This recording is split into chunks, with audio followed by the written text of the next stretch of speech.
दिनै दुलाराय फरायसा आफादनि मिशन रेस्किउ एंड रिस्टोर जे शिबसागर जिल्लानि सिङाव थानाय जेनाखि नाजिरा सार्केलनि सिङाव जिखिनि दैबानाजों जेनाखि एफेक्टेड आरो दैबानाजों प्रपार्टी नष्ट जानाय बा सिलिंखार जानाय नखरफोरखौ जेनाखि रेस्किउ एंड रिस्टोर खालामनायनि जेनाखि दुलाराय फरायसा आफादनि मिशन मानव गेदेर आफादनि आफादगिरि मुंसे खोरोमदावारिनि दैदेननायनि गेजेरजों जेनाखि भलान्टियार्सफ्रा मैयानिफ्राय जेनाखि नखरफोर सिखोन साखोन खालामनानै होनाय बा नखर न' माने रिपेयार खालामनानै होनाय बा हाब्रु हाबनाय बा हा फबनाय बेखौ माने बोखांनानै होनाय बे खामानिखौ मैयानिफ्राय जागायै दिनै नैथि सान आरो दिनै जोङो जोंनि टीम मोनसे गासै जोंनियाव 10टा टीमा एक्टिभलि माने एक्शनाव आरो दिनै बे खामानिखौ मावबाय थादों बिनिनो दिनै जों मोनसे टीम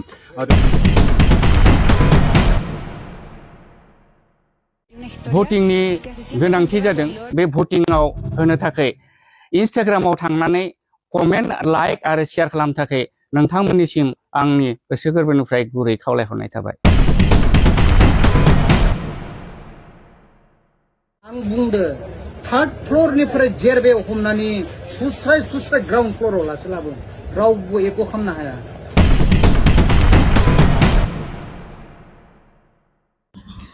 खुलुमबाय रायजोफोर गिबिसिन थाराव फिथांखिब्ल इउटुब चेनेलनिफ्राय रायजो राजा बयनिसिमबो दिनैनि फुंबिलिनि गोजोननाय जासिहरग्रोनाय जाबाय। स' रायजोफोर आं दिनै नोंसोरजों सावरायनाय भिडिअखौ लानानै फैनाय जादों। गिबिसिन थारावहाय पिंकि बसुमतारीनि बिफाया मा बुंदों नोंथांमोना बेखौ खोनासंदो।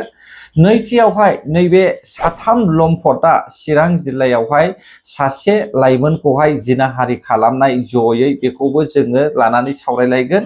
थामथियावहाय नैबे सुबुङा मा बुंदों बेखौ नोंथांमोना एसे खोनासंब्लानो जाबाय। बिनि उनाव आं फंनैसो बाथ्रा बुंलांगोन। जोबनायाव एबसुनि मावथिफ्रा माखासे मोजां खामानि मावनायनि सायाव जोङो माखासे बाथ्राफोरखौहाय सावरायलायनाय जागोन। बे समाव खोनासंदो पिंकि बसुमतारीनि बिफाया मा खावलायदों। खुलुमबाय गासैबो नायगिरि बिथांमोन नोंथांमोननिसिम आंनि फिसाजो पिंकि बसुमतारीया मिस इउनिभार्स इन्डियायाव थांनाय 18 जुलाइनिफ्राय कम्पिटिशन जाबाय थानायाव दा बिथाङा जयपुराव फाइनालनि थाखाय नाजागासिनो दङ। फैगौ 23 आगस्टआव फाइनाला जानो थांगासिनो दङ। बे फाइनालनि गेजेरावनो बिथांनि माखासे नियम बायदियै भटिंनि गोनांथि जादों। बे भटिंआव होनो थाखाय इन्स्टाग्रामाव थांनानै कमेन्ट लाइक आरो शेयार खालामनो थाखाय नोंथांमोननिसिम आंनि गोसो गोरबोनिफ्राय गुरै खावलायहरनाय थाबाय। गोजोन्थों। बिथाङा गावनि फिसाजोनि थाखाय रिक्वेस्ट खावलायदों। रायजो राजा नोंथांमोन मदद खालामनानै होब्लानो जाबाय। दा नोंसोरो गोजौआव बिफा गाहायाव फिसाजो ना नुनो मोनदों। दा पिंकि बसुमतारीया मिस इउनिभार्सेलावहाय आगान सुरगासिनो दङ। बिथाङा गेलेनो थांगासिनो दङ 23 नैबे आगस्टनि 23आव होननानै बुंदों। दा भटनि थाखाय नांगौ जानानै फैदों। बेनिखायनो मदद खालामलाय रावबो गोरोन्थि बुजिलायनो नाङा। गावनि हारिखौहाय मोजांब्लाबो गाज्रिब्लाबो दैथायहरनो थाखाय नाजाब्लानो जाबाय। बे मोजां गाज्रि जानायनि खोथाया इयुननि खोथा बियो ना मा बुङो हा रायजो राजा नोंथांमोन।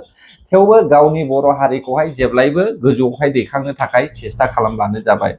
बे समावहाय रायजोफोर नोंथांमोना दानिया नायनानै लादो नैबे सावगारिबाव मोनसेबावना। बे सावगारिया जाहैबाय चिरां जिल्लानि भुटान बर्डारावहाय जोङो मिथिनो मोनदों बेयाव हमजादों बिसोर साथाम लम्पटफ्रा ना। माखासे माने बे साथाम लम्पटफ्रा सासे बर' आइजोखौ साथामजों ग्रुपै जिनाहारि खालामदों होननानैहाय जोङो नुनो मोनदों। दा बेफोरबायदि जाथाया माबोरै जाफ्लेबाय थादों बर'फोरनि जायगायावहाय ना सरखारनि मोजां नोजोर होयैनि थाखाय ना बर' हारिनि गेजेरावहाय हमथानानै लाखिनो हाग्रा पार्टी गैयैनि थाखाय हा रायजोफोर। दिनै जों नुदों सानसेनि उनाव सासे सानफा साफा गुबुन हारिफोरनि माने आखायावहाय सिखार जागासिनो दङ बर' हारिया। गुबुननि आखायाव सिखार जागासिनो दङ। माब्लाबा बुथार जानाय, माब्लाबा जिनाहारि खालामजानाय, माब्लाबा बुजानाय बेफोरबायदि जाथाया बर'फोरनि गेजेरावहाय सोमजिगासिनो दङ रायजोफोर। अब्ला रायजोफोर जुदि बेफोरबायदि जाथायखौहाय नुसेयावबो जुदि सरकारा एसेबो दायथ' लाथाराब्ला अब्ला माबोरै जागोन रायजोफोर जोंनि बर' हारिनि गेजेरावहाय रायजो राजा नोंथांमोन दा नोंथांमोनालाय नैबे साथाम लम्पट गुन्दाफोरनि सायावहाय मा कमेन्ट होनो सानो नोंथांमोननि सायावसो बे समाव दानिया फैदो जों सावरायगोन रायजोफोर सासे हा मालिकआ मा बुंदों नोंथांमोना ससे खोनासंग्रो भिडिअखौ बिनि उनावसो आं बुंगोन फार्स्ट टाइपनि मोनसे गुन्डा टेक्स लाग्रा दङ ना सेक्रेटारि अफिसावबो 2 बिघा 2 गथा 1 लेसा हायाव आं 51,000 फैसा क'क्राझार बिटिसि सेक्टराव बेबायदि जाला जायो आरो आगोलनि जिथुनिखि फेरेंगा सार दङमोन ना बे समाव एसे उदालगुरि साइडनि मानसिफोरखौ एसे गुरुत्व होयोमोन आरो बिथाङा जोबोद गोजाननि खस्थ' खालामना फैयो खिन्थु दानि माबाया अफिसावनो एसेबां बारा थाबांनो नागिरा आरो आंनि लकेलनिनो जायगानि जिथु खैराबारिनि जिथुनिखि बे लेन्ड रिभिनिउनि जिथु EM अफिसाव थाबाङा आरो एसे दुखु नाङो आरो ओरैबायदि हामा डिपार्टमेन्ट बर'नि बे सेक्रेटारि अफिसाव सानैसो ओरैबायदि गुन्डा टेक्स लाग्रा दङ ना सोरबाफोर खालामजायोबा बेबायदि फैसा बियोबा आं बुंदो 3rd फ्ल'रनिफ्राय जेरबे हमनानै सुस्राय ग्राउन्ड फ्ल'राव लासो लाबो रावबो एख' खालामनो हाया ओमफ्राय एन्टि कारापसननो जल्दि लोगो बुंखा सोर बर' सोर अफिसार बे जाग्रा सार EMनो फैसा होनांगोन सारनो फैसा होनांगोन होननानै बुंबावलायोब्रा ओरैबायदि हामा डिपार्टमेन्ट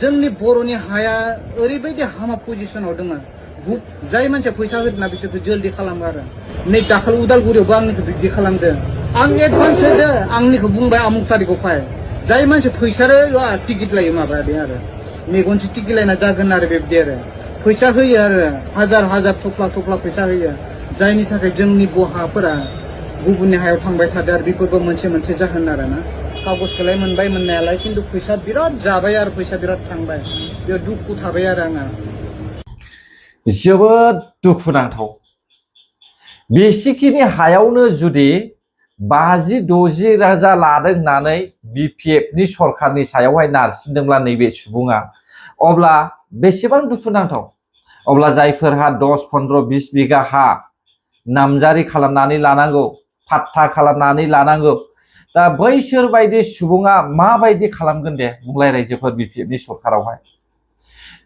थारैनो BPF पार्टिया सिङाव BTC सेक्रेटारियेटनि आन्दारावहाय गोबांथार गाज्रि खामानि मावदों नामा रायजोफोर मावखागोन बिसोरो मानोना बाजेटआ नोंथांमोना नायदो नै सावगारियावहाय बाजेटआबो खम फैसा हरनायाबो खम आइबिआबो गैया दा बेफोरखौ नोजोर होयोब्ला बिसोरो गाज्रि खामानि मावखागोन पाब्लिकनिफ्राय देखगोन बिसोरो मिथिबायना सरकाराव जेसेबांसिम सरकारा BPFआ थाबाय थागोन बिसोरो पाब्लिकखौसो हेरेसमेन्ट होबाय थागोन बेखौ जों नुगासिनो दंखायो आरो आसामनि चिफ मिनिस्टाराबो बेखौनो टारगेट खालामखादों जाहाथे बर'फोरनि जायगाया डेभेलप जाया दा बेसेबांथो नुदों नोंथांमोनालाय 900 कोटि थाखानि जायगायावहाय 450 कोटिल'सो हरदों मा खामानि मावगोन बिथांमोनालाय आरो बिनि जायगायावबो जुदि मोजां रेकर्डआ थाङाब्ला अब्ला बेयावबो आरोबाव दानख'नानै हरबावनायसो जागोन रायजोफोर सिगांनि समावहाय 800 कोटि थाखा रिलिज जादोंमोन होननानै जों मिथिगौ